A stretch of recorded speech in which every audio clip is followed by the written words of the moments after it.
एक साहूकार था, उसके 7 बेटे थे। सातों भाई बहन के साथ ही एक साथ ही खाना खाते थे। एक दिन कार्तिक लगते ही करवा चौथ का व्रत आया।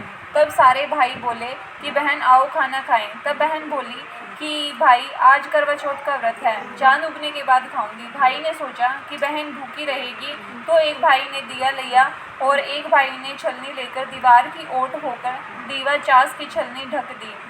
आकर कहा कि बहन तेरा चाँद उग गया है, देख ले, अर्घ दे ले। बहन अपनी भाभियों से बोली कि आओ भाभी अर्घ दे लें। सारी भाभियाँ बोली बाई जी तुम्हारा चाँद उगा है, हमारा चाँद तो रात को उगेगा। तब उसने अकेले ही अर्घ दे दिया और भाइयों के साथ जीमने बैठ गई। पहले गस्से में बाल आया, दूसरे गस्से में कंकड़ निकला, तीसरे गस्से में तोड़ते ही ससुराल से बुलावा आ गया। कहा कि बाई जी का आदमी बहुत बीमार है, जल्दी भेजो। अब माँ ने बेटी को के पहनने के लिए 3-4 गुच्चा खोला और 3 बार धोले कपड़े निकले। तब बाई को धोला कपड़ा पहनाकर ससुराल भेज दिया गया और सोने का टक्का पल्ले बांध दिया गया। बोले कि रास्ते में कोई भी मिले उसके पैर छूती जाइयो तो सुहाग को आशीर्वाद दें। उसे सोने का टका देकर पल्ले की गांठ बांध लियो। बेटी से यह कहकर विदा कर दिया। उसने रास्ते में जो मिले उसके पैर छुए। सबने यही आशीर्वाद दी कि साली हो सवेरी हो, बहुत बहुत भैया की बहन हो, अपने भाइयों को सुख देकर। उसमें किसी ने भी सुहाग का आशीर्वाद नहीं दिया। ससुराल में पहुंचने पर छोटी ननंद खड़ी थी और उसे पैरों लगी तो वह कहने लगी, सीली हाके सपूती हो, 7 पुत्रों की माँ हो, मेरे भैया को सुख देख।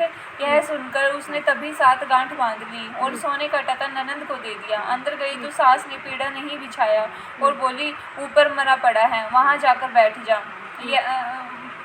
वह वहाँ गई तो देखा कि अपना पति मरा पड़ा है। वह वहीं बैठ गई और सेवन लगी। उसकी सास बची खुची रोटी दासी को देकर कहती, बहू से बड़ी को रोटी दे आ। उसे होते होते मंगसिर की चौथ आई और चौथ माता बोली करवा ले, भाइयों की प्यारी करवा ले, दिन में चांद उगानी करवा ले, घड़ी भूखी करवा ले।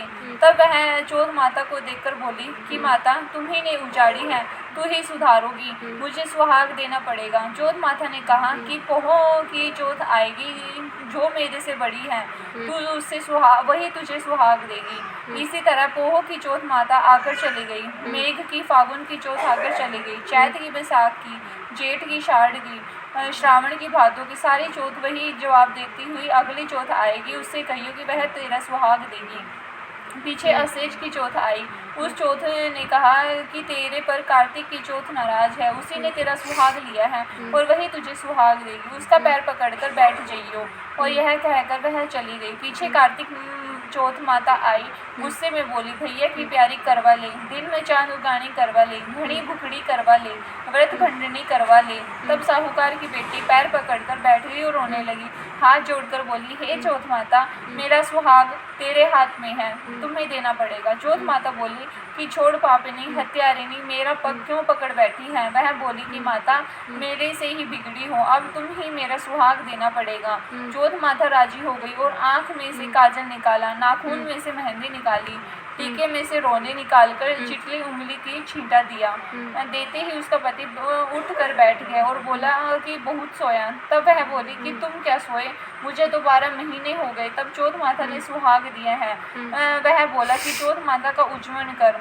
तब उसने चौथ माता की कहानी सुनी, करवा मिंसा खूब चूरमा दिया। दोनों पति पत्नी झिम कर चौपड़ पासा खेलने लगे। नीचे से उसकी सास ने रोटी भेजी तो दासी ने आकर कहा कि वह दोनों चौपड़ पासा खेल रहे हैं। सास देखकर खुश हो गई और बोली, क्या बात हुई। वह बोली कि मेरी तो चौथ माता आई है। वह कहकर सास के पैर लगी और सारी नगरी में ढिंढोरा पिटवा दिया कि पुरुष की लगाई, बेटे की माँ, सब कोई चौथ का व्रत करो, 13 चौथ करो, नहीं तो 4 करो, नहीं तो 2 चौथ तो सब ही करो। हे चौथ माता, जैसे साहूकार की बेटी को सुहाग दिया वैसे सबको दियो, हमें भी दियो। कहते सुनते हुंकारा भर के अपने सारे परिवार को सुहाग दिया। जय माता। एक बुढ़िया माई थी। मिट्टी के गणेश की पूजा करती थी। रोज बनाए रोज गल जाए। एक सेठ का मकान बन रहा था। वह बोली, पत्थर का गणेश बना दियो। मिस्त्री बोले कि जितने हम तेरा पत्थर का गणेश खड़ेंगे उतने में तो दीवार न चिन देंगे। बुढ़िया बोली, राम करे तुम्हारी दीवार टेढ़ी हो जाए। तब उसकी दीवार टेढ़ी हो गई तो वो चिने और ढा देवे। इस तरह करते करते शाम हो गई। शाम को सेठ आया। उसने कहा, आज कुछ भी नहीं किया। तो कहने लगा, एक बुढ़िया आई थी, वो कह रही थी मेरा पत्थर का गणेश घड़ दो। हमने नहीं घड़ा। उसने कहा, तुम्हारी दीवार टेढ़ी हो जाए।